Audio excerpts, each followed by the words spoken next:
Padre, estamos nuevamente delante de su presencia. Es un privilegio, Padre, poder estar delante de usted, pero también es un compromiso, una responsabilidad, Padre. Ruego en el nombre de Jesús que si hay maldad, hay pecado, Señor, usted quite todo ello de mi persona, Padre.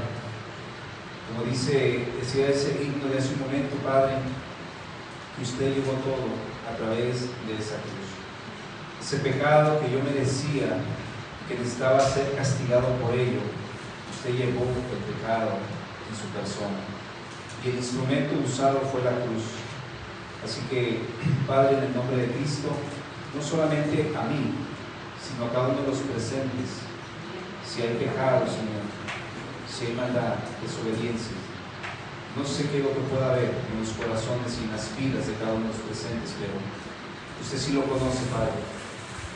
Pido que nos perdone y seamos aceptos delante de su presencia, Padre.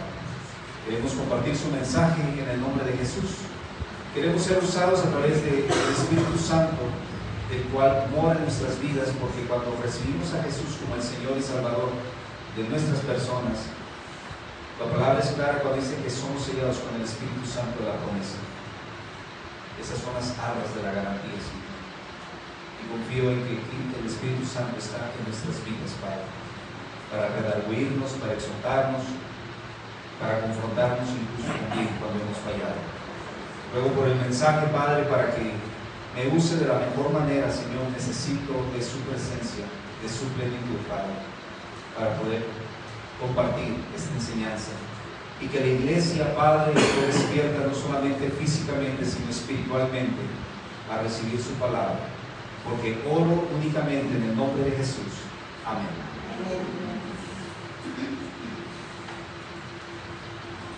Vamos a dar comienzo a este mensaje. Lo titulé Judas el traidor, por no referirme a Judas Iscariote, porque cuando usted lee la Biblia se va a encontrar que hay muchos nombres de Judas. Era algo tan común, tan cotidiano, así como hay muchos Jacobos, así como hay muchas Marías, se encuentran muchos Judas. Entonces, para no caer en ese problema del cual Judas se estaba refiriendo, por esa razón yo le puse Judas el traidor. Y después le pongo una parte más de ese mensaje: no cuantificó su fe. Y eso nos va a hacer entender a todos nosotros que muchas veces no tenemos una cuantificación, pero no en un número total, sino en una vastedad de fe que nosotros podamos tener. No es que sea una cuestión monetaria, sino más bien en una intensidad de fe que nosotros deberíamos de tener cada uno. Por eso Hebreos capítulo 11, en el capítulo 11 usted lo lee todo y se dará cuenta que es un capítulo que habla mucho de la fe. Y aquí nos dice en este versículo 6 de Hebreos 11: pero sin fe es imposible agradar a Dios. Por eso vemos en la imagen estas dos figuras entre que representa a Jesús y a Judas, y solamente ahí ayudé con rojo, pero sin fe es imposible agradar a Dios. Y esa es una verdad absoluta. A veces nosotros queremos agradar al Señor viniendo aquí, y lo felicito, qué bueno que venga. Queremos agradar al Señor a veces absteniéndonos de cosas, pero ¿con cuánta fe hacemos eso? ¿Por nuestras fuerzas o lo hacemos con convicción verdaderamente de que yo quiero servir al Señor? Entonces, es necesario, dice la segunda parte del pasaje, que el que se acerque a Dios crea que le hay. Y que es galardonador de los que le buscan. O sea, aparte de que tú le vas a buscar, Él te va a premiar. Hace un momento en el mismo canto decía que Él nos dará las coronas, sobre todo la corona de la vida. Entonces, si yo le busco, no solamente que sea por un interés, sino por esa convicción de creerle y de confiar en Él. Entonces, hoy vamos a compartir en este día algo que es tan importante en la vida de todo cristiano. Y ese importante es aquello que te va a llevar a actuar sin pensarlo y sin dudarlo. Te va a llevar a actuar sin pensarlo y sin dudarlo. Esto lo describe la Biblia como la palabra fe, y que tiene su significado en Hebreos capítulo 11, versículo 1. Se los voy a leer en la Biblia, lenguaje sencillo, que dice: confiar en Dios es estar totalmente seguro de que uno va a recibir lo que espera. Cuando tú oras, o cuando oramos, porque hemos orado en diferentes ocasiones por diferentes necesidades, y más cuando son personales, uno está orando queriendo confiar y esperando recibir ello. De esa manera nosotros oramos. Bueno, ¿qué dice la segunda parte? Es estar convencido de que algo existe, aun cuando no se pueda ver. Al Señor a lo mejor no lo hemos visto físicamente, pero a través de su palabra, a través de la Biblia, tenemos 66 libros que dan evidencia fehaciente de que el Señor vino a este mundo, de que estaba profetizado desde el Antiguo Testamento y se cumple a través del Nuevo Testamento a partir del libro de Mateo. Entonces ahí tenemos una evidencia. Es cierto, no lo puedo ver, pero lo puedo conocer a través de las Escrituras. Y eso es lo más bonito y lo más importante, tener una relación personal con el Señor a través de un diálogo continuo con el Señor. La proposición de este mensaje: ¿cuánto? Es una exclamación de cantidad. ¿Cuánto es la fe? O para que lo entienda de otra manera, ¿cuánta es la confianza que usted debe de manifestar en cualquier situación de su vida? Todos hemos estado en situaciones críticas, y más cuando son situaciones de enfermedad, donde a veces estás queriendo creerle al Señor, donde a veces estás queriendo confiar en el Señor, pero viene el maligno, te siembra la duda, te siembra el temor, la desconfianza, y uno comienza de repente a que sientes como que se te va la vida por un lado, para otro, y toda esa situación es incertidumbre en tu vida, porque vienen esos temores, esas dudas. Pero fíjense cómo lo ilustra la palabra de Dios referente a un hombre para mostrarnos la cantidad de fe que tuvo este hombre al actuar, aún al igual que usted y que yo, sin verle físicamente al Señor, pero él actuó. Hebreos 11, por favor, versículo número 8. Hace un momento leíamos Hebreos 11:1 y vemos esa hermosa promesa, ¿no?, de que Él va a estar ahí, debemos de confiar en Dios. Pero ¿qué nos dice Hebreos 11:8 referente a este hombre? Porque él sí cuantificó su fe. Dice: por la fe Abraham, siendo llamado, ofreció para salir al lugar que había de recibir como herencia, y salió sin saber a dónde iba. En este tiempo, si usted le dice a su esposa: ¿sabes qué, mujer? Nos vamos a ir. La mujer dice: bueno, yo voy a donde tú vayas, porque Abraham estaba casado. Mas sin embargo, él dice que siendo llamado, obedeció para salir al lugar que había de recibir como herencia. No había nada escrito, no tenía nada seguro, mas sin embargo, por la fe, que eso es lo más importante, de creerle al Señor, él obedeció. Y lo entendemos claramente, ¿verdad? Esto nos hace a nosotros sorprendente de cómo de otra manera Dios le hizo que él saliera y él obedeció. Ahora, si esto no lo ejemplificamos, o si lo tomamos para nosotros podíamos cumplir esa voluntad del Señor en este momento. No que usted me diga: ¿sabes qué? Yo tengo que irme al país vecino porque aquí la situación financiera no está bien, y tengo que irme para allá porque allá miro que es un país de oportunidades. Uno lo puede decir así, pero que te digan: vete a un lugar que ni conoces y que allá yo te voy a dar una herencia, y que aún no hay nada, y aún más que Abraham era padre enaltecido, eso es lo que significaba Abraham, y que no tenía hijos. ¿Dónde estaba la herencia? O si él tenía muchos bienes, porque si los tenía, ¿a quién le iba a dejar la herencia? Pero escuche cómo lo maneja más abiertamente, porque ahorita lo leímos ahí en Hebreos 11, así como que muy resumido, muy sintetizada esta situación. Pero ¿qué nos dice verdaderamente cuando Dios llamó a Abraham? Y vamos a mirar cómo él verdaderamente actuó su fe. Y tenemos que regresarnos un poquito a Génesis capítulo 12, versículo 1, donde nos dice claramente y más ampliamente el texto, que dice: pero Jehová había dicho a Abraham: vete de tu tierra y de tu parentela, de tu tierra y de tu gente, de tu familia y de la casa de tu padre, a la tierra que te mostraré. No le dijo: vas directamente a este lugar. No, a la tierra que te mostraré. Y haré de ti una nación grande, y te bendeciré, y engrandeceré tu nombre, y serás bendición. ¡Qué hermosa promesa! Pero ¿cuánto le creemos nosotros si viniera esta palabra a nuestra vida? Versículo número 14, estoy en Génesis ahora 13, 14 y 15, dice: y Jehová dijo a Abraham, después que Lot se apartó de él, su sobrino era Lot: alza ahora tus ojos y mira desde el lugar donde estás hacia el norte, hacia el sur, hacia el oriente y el occidente, porque toda la tierra que ves la daré a ti y a tu descendencia para siempre.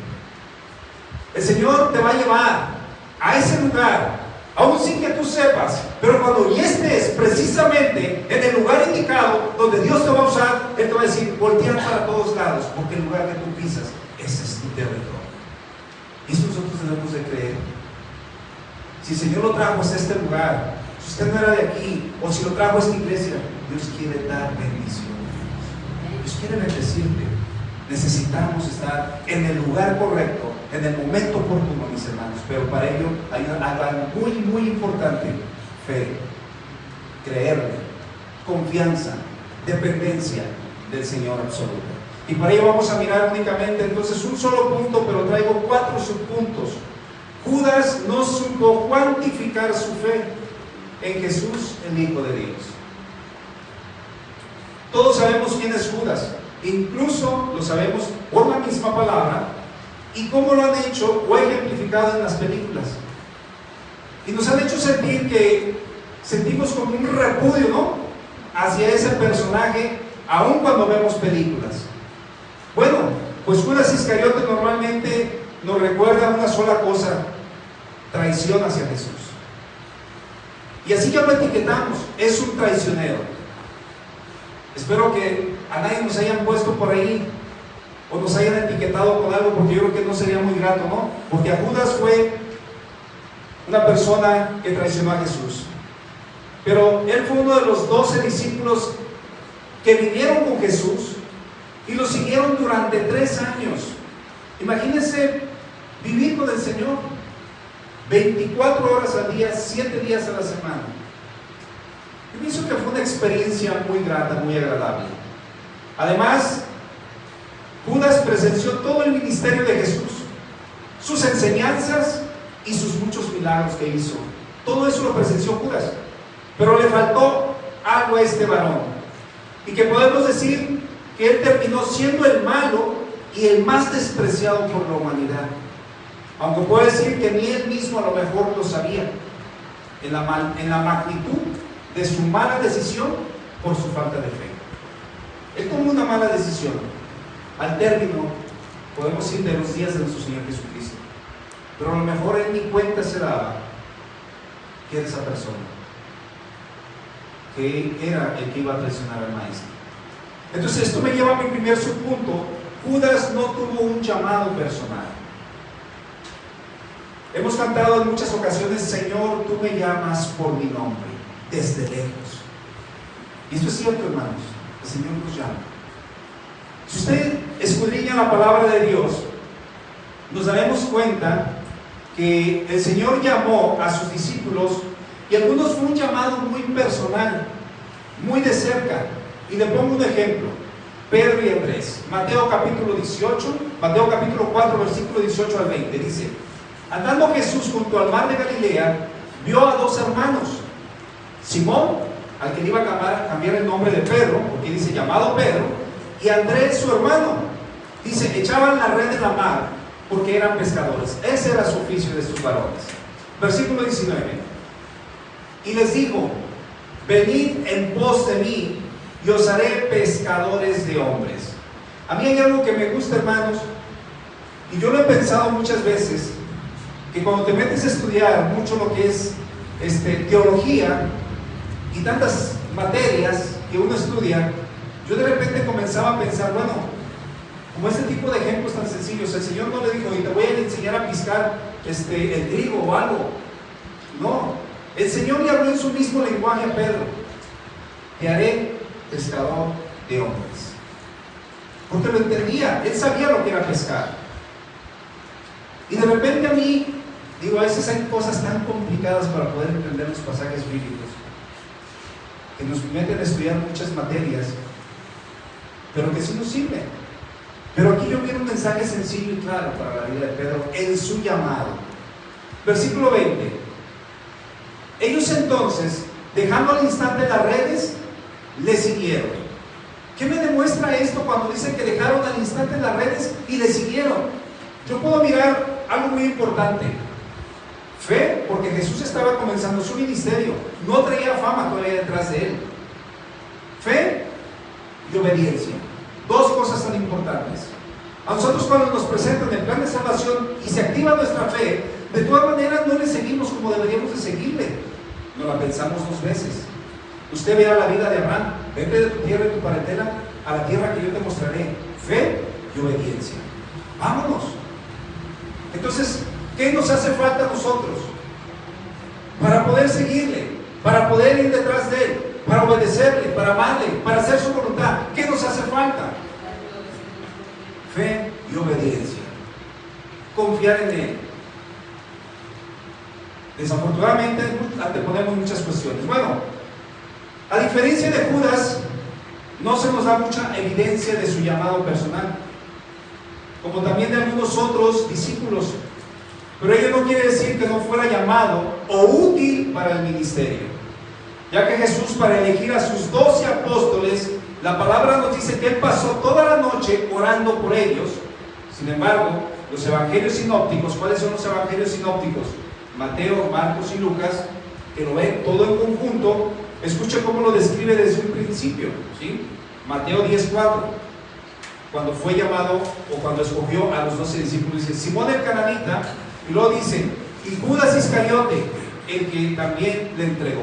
Vean cómo ya estaba etiquetadas, y podemos decir de una manera despectiva hacia la persona de Judas. ¿Cómo lo describe también Marcos 3:19? Y Judas Iscariote, el que le entregó. ¿O qué dice Lucas 6:16? Judas, hermano de Jacobo, y de Judas Iscariote, el que llegó a ser el traidor.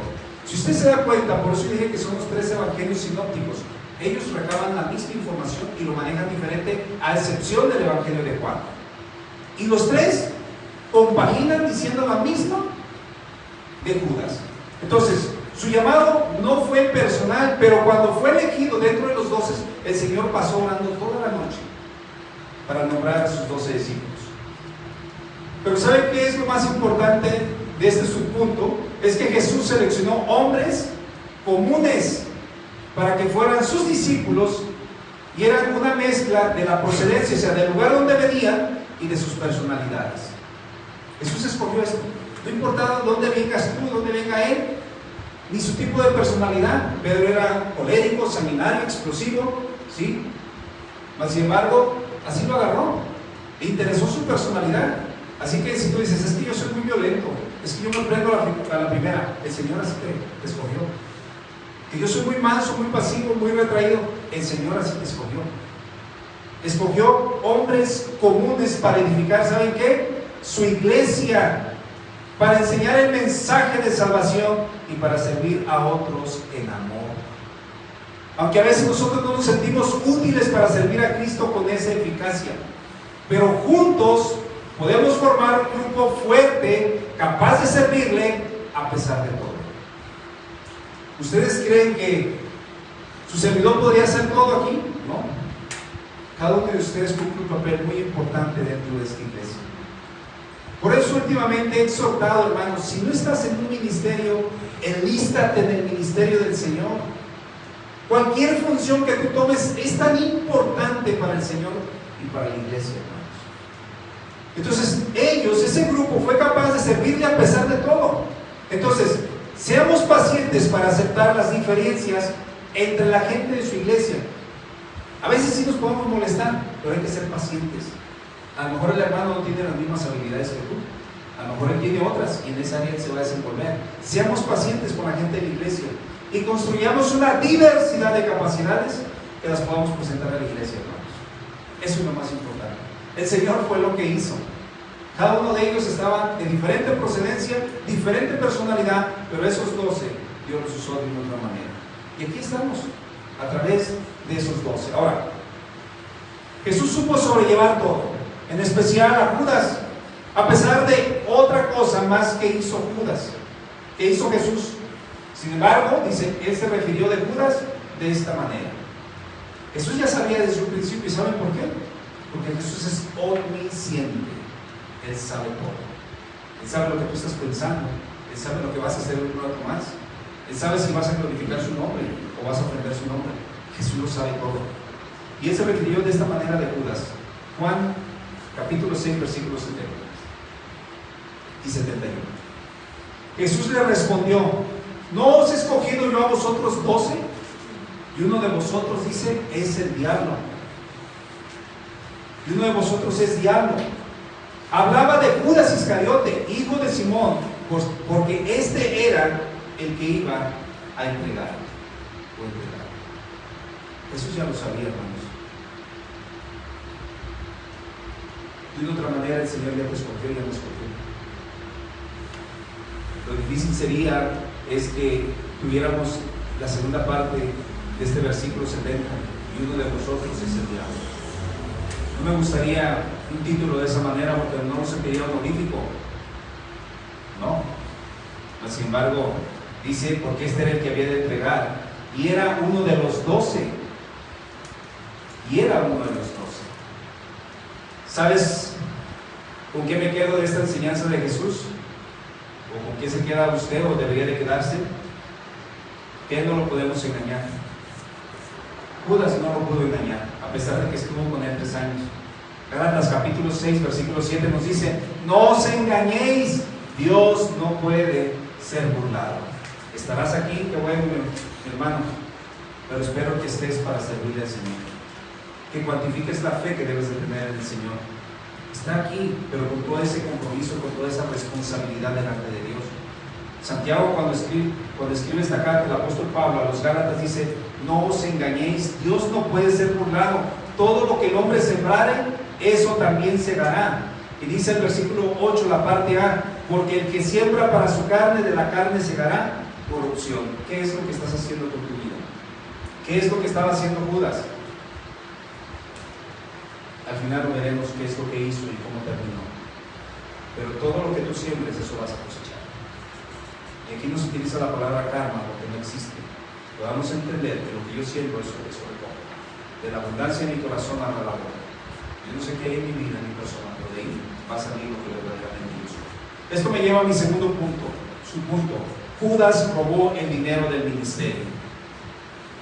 Fíjense, a pesar de que Jesús ya sabía todo de él, él era el tesorero del grupo y usó esta posición de confianza de parte de Jesús, aún sabiendo de que robaba los recursos.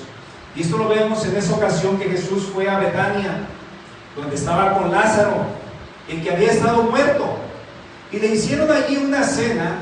Y fíjense, como siempre, Marta servía. ¿Se recuerdan el mensaje de la semana pasada? Dice que Marta servía, ¿sí?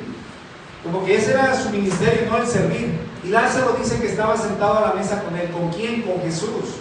Entonces María, escuchen de María nuevamente, tomó una libra de perfume de nardo puro, de mucho precio, y ungió los pies de Jesús y los enjugó con sus cabellos. Dice, y la casa se llenó de olor de perfume. Y Judas Iscariote, ¿sí? Y dijo Judas Iscariote, el que había de entregar. Ahorita vamos a ver qué dijo. A mí nuevamente hay algo que me encanta aquí, hermanos. María le gustaba estar a los pies del maestro, el servir. Marta sirviendo a la mesa, y ella nuevamente llega y a los pies del maestro. Pero bueno, ahí estaba Judas. En esa ocasión ahí sí estaba Judas. ¿Qué hizo Judas? Juan 12:5. Fíjense el pensamiento de él: ¿por qué no fue este perfume vendido por 300 denarios y dado a los pobres?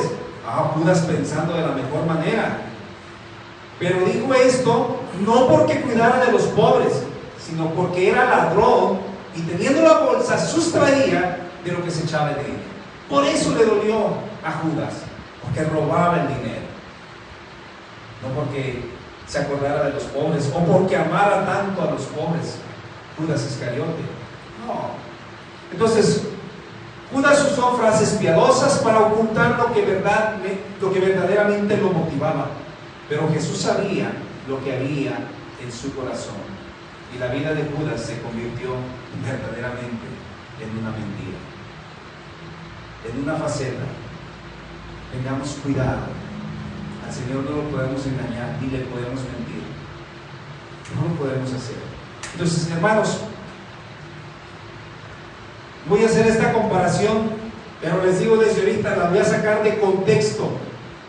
Pero hemos hecho lo mismo que Judas, robar, pero de manera inversa, hermanos.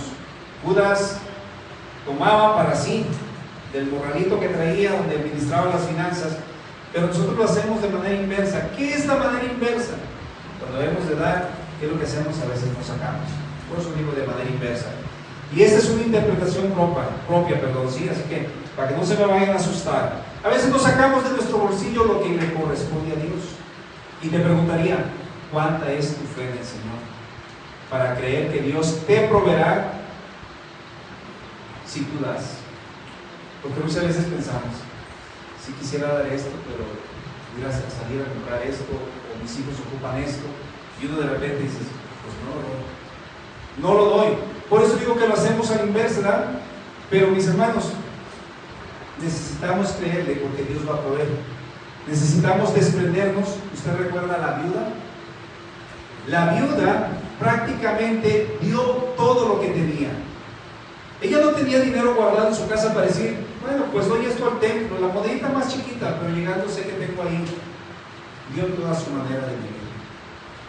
En ese entonces no había 70 y más. No había bancos para decir, hermano, no. Por eso en la ley, si usted está leyendo la Biblia ahorita, se dará cuenta que había que dejarle para las viudas, para los extranjeros, para todos ellos. Lo que cuando iban trabajando y piscando, lo que caía no lo juntaban, porque después venían las viudas y de ahí de lo caído tomaban para ellas subsistir. Esta mujer no tenía absolutamente nada, hermanos. Entonces toda su manera de vivir lo entregó en ese momento. Pero escuche esto de parte de Jesús referente a este hombre, ¿no? Juan 2:24. Pero Jesús mismo no se fiaba de ellos porque conocía a todos. No se fiaba de ellos, conocía a todos. O sea, entre ellos estaba Judas, conocía a Judas perfectamente. Versículo 25. Y no tenía necesidad de que nadie le diese testimonio del hombre, pues él sabía lo que había en el hombre. Nada de que, mira, como a veces que dicen, mira, te quiero prevenir, miro que te juntas con él. Mira, nomás te voy a decir, él es así, así. Jesús no necesitaba de eso. Jesús lo conocía, por eso es lo que dice, Jesús es omnisciente por ser Dios. Es uno de sus atributos. Él conoce todo de ti. No necesita referencias de ti. Él conoce al hombre en lo particular.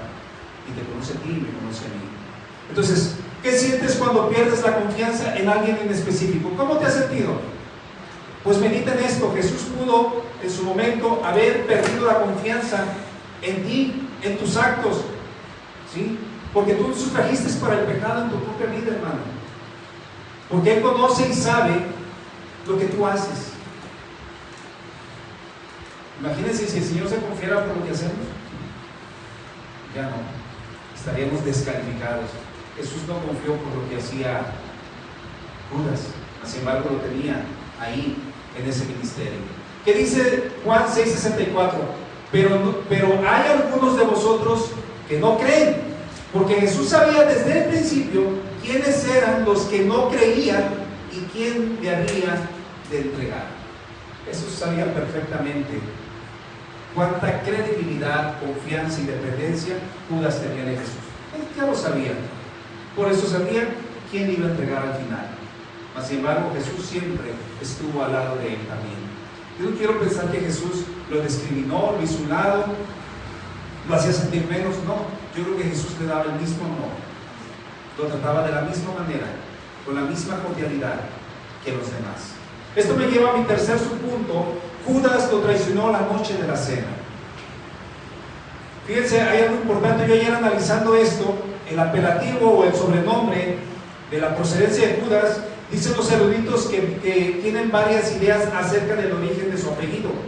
Uno es que Iscariote se refiere a Quiriot, una región de la ciudad de Judea, y otros es la idea del apellido que se refiere a unos sicarios, un grupo de asesinos entre los judíos rebeldes, y algunos se inclinan más por este segundo, que era un sicario. La posibilidad o la asociación con los sicarios permite, dice, una interacción de especulación sobre los versículos claves acerca de Judas y su traición. Si usted recuerda, en la última cena, Jesús identificó al traidor. Incluso fue un momento emotivo de parte de su Señor Jesucristo. ¿Por qué fue un momento emotivo? Momentos antes iba a hacer algo muy hermoso de su Señor Jesucristo. Él iba a lavar los pies de sus discípulos, pero ahí Pedro, como siempre, inquietante, le pidió que no solamente le lavara los pies, sino también la cabeza y las manos. Eso le dijo Pedro. No, Señor, no me lave los pies, lávame completo, ¿no? Pero bueno, esto resulta entonces una contestación de parte de nuestro Señor Jesucristo. Juan 13:10. ¿Qué le dijo nuestro Señor Jesucristo? Jesús le dijo: el que está lavado no necesita sino lavarse los pies, pues está todo limpio. Y vosotros limpios estáis, aunque no todos. Jesús ya iba confirmando y reafirmando hacia dónde iba la situación, hermanos. ¿Y saben por qué, hermanos? A final de cuentas, la costumbre, la tradición, que cuando tú llegabas a una casa, porque no había carros, no había motocicletas, no había mototaxis, la gente caminaba por lo regular entre los caminos muy polvosos, la tierra suelta, y era costumbre y tradición por cultura que cuando llegabas te tenían que lavar los pies, porque era lo que estaba sucio, ¿sí? Pero a esto también lo hacía ¿quién? El esclavo o el criado de la casa. Es quien lo hacía. Por esa razón, de repente no podían aceptar que el maestro les lavara los pies. Y de repente Pedro, dijo, no solamente lavan los pies, pues también la cabeza y las manos, porque quiero estar limpio. Pero el Señor le dijo, es que ustedes ya están limpios. No hablaba de ahora de un aspecto físico, sino espiritual. Y esto entonces, mis hermanos, llevó a saber que prácticamente todos estaban limpios, aunque no todos. Versículo 11 de Juan 13. Porque sabía quién iba a entregar, por eso dijo, no estáis limpios todos. Es decir, ese que estaba limpio, en otras palabras, no había nacido de nuevo y sus pecados no fueron perdonados, el que estaba limpio. Y a ese quien se estaba refiriendo era Judas. No había nacido de nuevo, sus pecados no habían sido perdonados. Entonces Judas estaba facultado para hacer lo que hizo por el mismo diablo entonces. Y Jesús más adelante declara la traición. Juan 13:21, la parte B dice: de cierto os digo que uno de vosotros me va a entregar. Cuando Jesús dijo eso, cuando estaban ahí en la última cena, esto hizo que Pedro se inquietara. Y Pedro, como siempre bien atrevido, pero a lo mejor esta vez ya no quiso decir nada, le hizo unas señas a Juan, que la Biblia lo describe como el discípulo amado, para que Juan le preguntara al Señor, ¿quién es? Y vean lo que le responde Jesús. Juan 13:26. Respondió Jesús: a quien yo diere el pan mojado, aquel es. Y mojando el pan, lo dio a Judas Iscariote, hijo de Simón. Jesús señaló quién iba a ser. Entonces, ¿qué sucedió después del bocado? Y esto me hace recordar que cuando Eva, enseguida que probó el fruto, dice, el fruto prohibido, dice la palabra, que fueron abiertos sus ojos. Y en Judas tampoco fue la excepción. Versículo 27, estoy en Juan 13:27. Y después del bocado, dice, Satanás entró en él. Y entonces Jesús le dijo, lo que vas a hacer, hazlo pronto. Lo que vas a hacer, hazlo pronto. Y saben que hay aquí algo interesante. Los otros discípulos no tenían ni idea de que Judas Iscariote guardaba pensamientos de traición. Yo creo que nunca se los platicó. O podemos decir de sedición, ¿verdad? Levantarse en contra de Jesús. Dice, así que Judas salió y ninguno se dio por enterado, porque el mensaje y el acto que se había consumado, el mojar el pan y habérselo comido, muchos no lo entendieron, pero Jesús y Judas entendieron el mensaje claramente, aunque los demás estaban inadvertidos de qué es lo que estaba pasando, por qué Judas se levantó. Y esto me lleva a Juan 13:29, dice, porque algunos pensaban, puesto que Judas tenía la bolsa, o sea el dinero, Jesús le decía, compra lo que necesitamos para la fiesta, o que dieses algo a los pobres. Ellos pensaron que por esa razón se había levantado, pero por aquí ni les pasó de que en ese momento se estaba consolidando parte de la traición. Entonces todo esto es parte de la profesión ya expresada en el Salmo 41:9. Esto ya estaba dicho, hermanos. Por eso Jesús viene y perpetúa todo lo del Antiguo Testamento. Salmo 41:9 dice: aún el hombre de mi paz, en quien yo confiaba, el que de mi pan comía, alzó contra mí el calcañón. Vean cómo se estaba refiriendo Jesús de Judas, aunque esta era una profecía. Pero ahí mismo en Juan 13:18 Jesús lo retoma y dice: no hablo de todos, yo sé a quienes he elegido, mas para que se cumpla la escritura, Jesús lo dice: el que come pan conmigo levanta contra mí su calcañón. Jesús tomó todo el Antiguo Testamento y en cada paso que él daba sacaba la palabra. Por eso Jesús vino a cumplir la palabra, no vino a rogarla sino a cumplirla. Jesús dijo eso cuando inició su ministerio. Esto me lleva a mi último subpunto. Jesús se dolió, Judas se dolió pero no se arrepintió. Judas se dolió pero no se arrepintió. ¿Qué era lo más importante para Judas? ¿Qué era lo más importante para Judas? Yo pienso que es obvio pensarlo todos, ¿no? Es decir, piensa mal y acertarás, ¿verdad? ¿Qué es lo que quería Judas? El dinero, sus deseos, y como ya lo hemos mencionado, pues era un ladrón. Y el Evangelio de Mateo, que va dirigido a los judíos exclusivo, escucha cómo Judas ya había premeditado la traición hacia el maestro. Mateo 26:14. Entonces uno de los 12, que se llamaba Judas Iscariote, fue a los principales sacerdotes y dijo: ¿qué me queréis dar? Y yo lo entregaré. Y ellos le asignaron 30 piezas de plata. Desde entonces buscaba oportunidad para entregarlo. Vean cómo ya anticipadamente, mucho antes de que Jesús le diera el bocado, él ya estaba 2 días antes, si usted se dará cuenta que él traía esto aquí en mente, y estaba ofreciendo al maestro. Volvamos a la cena de esa noche, donde Jesús le da una fuerte advertencia a aquel que lo iba a entregar. Mateo 26:24. A la verdad el Hijo del Hombre va, según está escrito en él, mas hay de aquel hombre por quien el Hijo del Hombre es entregado. Bueno le fuera a ese hombre no haber nacido. Vean lo que le dice el Señor. Eso ya sabía, hermanos, pero le dice: más te hubiera valido que no hubieses nacido. Es como aquel que pone tropiezo en algún hermano en la iglesia. ¿Qué dice la palabra? Mejor que te pases una piedra de molino a tu cuello y arrojarte. Y ahorita no tengo el concepto de las piedritas de molino así. Las piedras de molino en aquel entonces eran de un radio grande que las movían a través de un murito. Imagínense cómo fue la exageración de ese pasaje, pero el Señor está diciendo esto: lo mismo es para este hombre, mejor que hubiera sido no haber nacido. Ahí dice que entregó al maestro. Entonces el Señor recurrió a aquel lugar que solía ir para orar. ¿Cuál era ese lugar? El monte Getsemaní.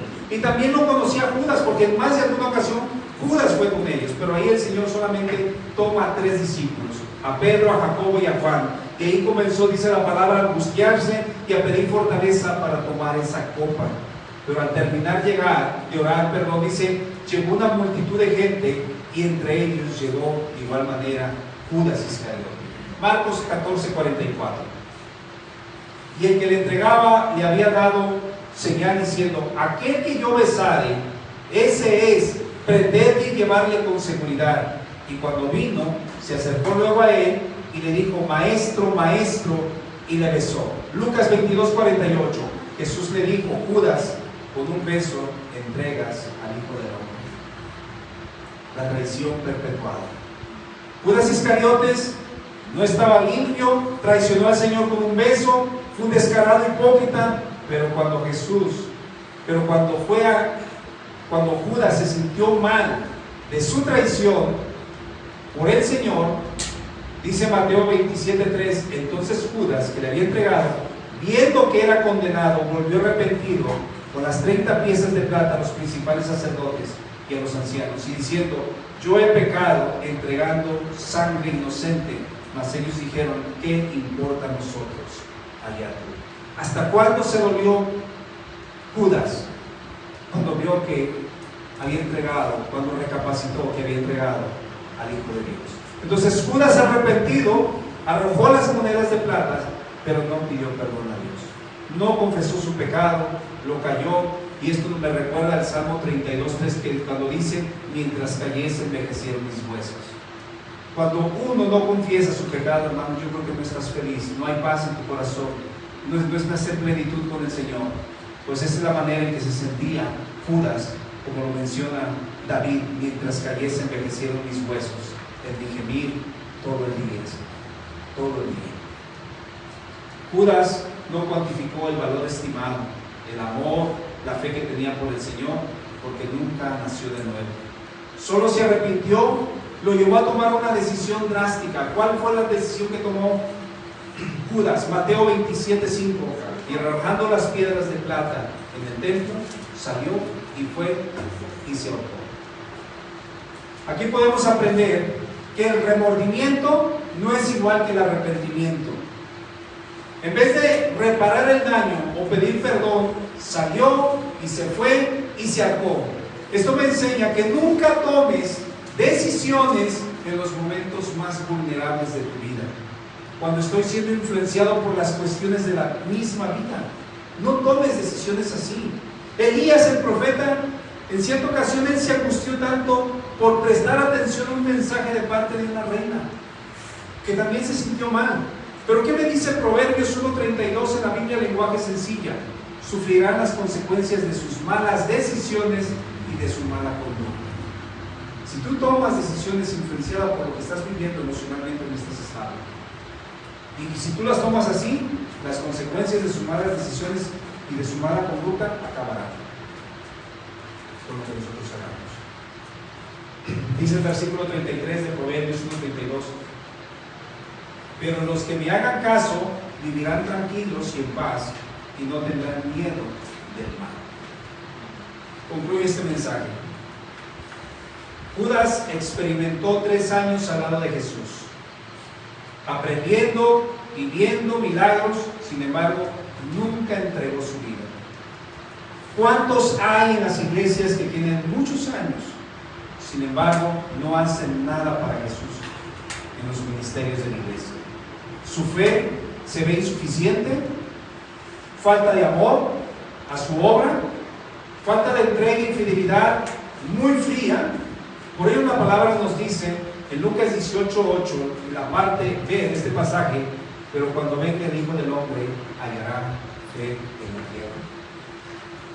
¿Hallará fe en las iglesias? ¿Hallará fe en cada uno de nosotros cuando Él regrese? Esta es la aplicación, hermanos. Considerando el hecho de la cercanía de Judas con Jesús durante los 3 años de ministerio, es difícil imaginar cómo podría seguir adelante con esa traición. Es como el título de esa película, Durmiendo con el enemigo. Su historia de Judas también es un gran recordatorio de que las apariencias pueden engañar. Dice la Biblia que dentro de las iglesias muchos Judas o lobos disfrazados de ovejas, pero su palabra nos dice en la primera carta de Juan, capítulo 5, versículo número 4: porque todo lo que es nacido de Dios vence al mundo. Y esta es la victoria que ha vencido al mundo: nuestra fe. El Señor no solo te pide de ti fe, hermanos. Él quiere que tú también de otra manera puedas confiar plenamente en Él, en este mundo caído. La fe es tan importante que es lo que te va a ayudar. Ahora, el Señor no te está pidiendo una fe tan grande. El Señor te pide una fe y te lo hace saber en Mateo 17:20 cuál es el tipo de fe que quiere que haya en tu persona. Jesús les dijo: por vuestra poca fe, porque de cierto os digo que si tuvieres fe como un grano de mostaza, diréis a este monte: pásate de aquí allá, y se pasará, y nada os será imposible. ¿Cómo quiere el Señor que tengas tu fe? Y yo digo que es una fe iniciante, como un grano de mostaza. No te exige más.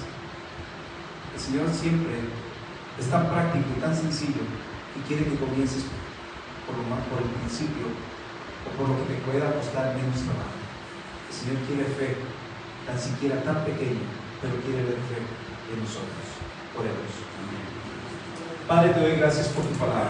Gracias por este mensaje, Señor, porque de otra manera, a través de la misma vida de Judas, podemos entender que no cuantificó la fe que pudo haber tenido en Jesús. Ni importando el tiempo que pasó con él, ni las enseñanzas, ni los milagros, ni la convivencia. Y estaba destinado, Señor, para tal hecho, porque dejó que el maligno, cada día por su condición, su personalidad y su lugar de presencia, se dejó influenciar hasta el grado de perpetuar la traición. Te ruego, Señor, que nos ayudes a nosotros, a que podamos analizar cómo está nuestra fe en nuestra vida. Te lo pido en el nombre de Jesús. Amén. Dios les siga bendiciendo.